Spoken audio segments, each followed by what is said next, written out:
This video ay iba't ibang mga pagkain na sariwa ang aking ihahain sa inyo guys. Ayan, tingnan natin ha.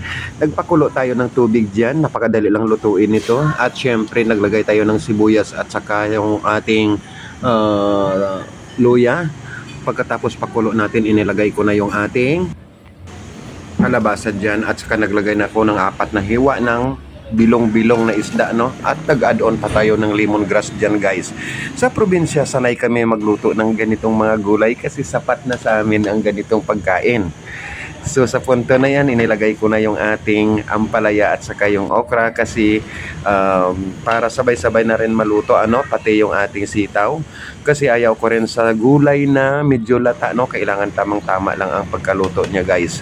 Sa punto na yan, inilagay na natin ang ating saluyot. Ang tawag sa gulay na ito ay laswa sa Ilonggo terms, no?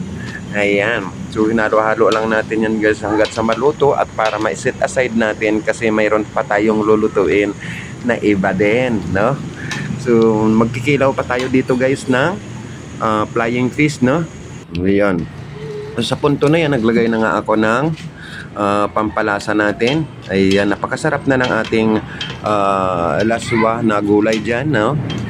Ayan. So, hinalo-halo lang natin hanggat sa maluto na yan kasi isit aside natin dahil magluluto pa ako ng paksiw. Ayun. Ayan yung aking bilong-bilong na gagawin natin. Paksiw na naman dito guys. Ayan.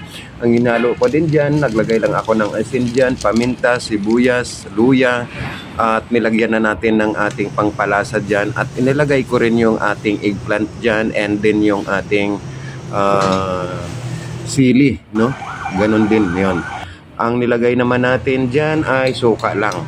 Sa punto na yan, nagkilaw na tayo ng flying fish. Ito na nga guys, so, di ba?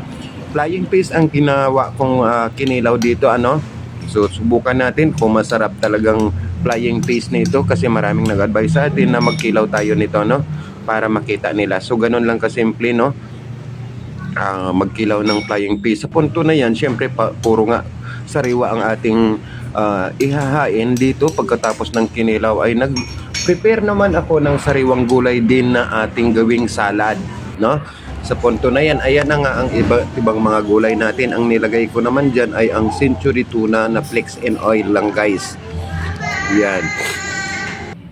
Ayun, yun ang ating mga iba't ibang gulay, no? So nilagyan ko lang muna ng ating mayonnaise kasi ang pang-dressing natin ay wala tayong 100 Islands na pang-dressing dyan. So mayonnaise ang ginamit ko and then yun, flex and oil lang.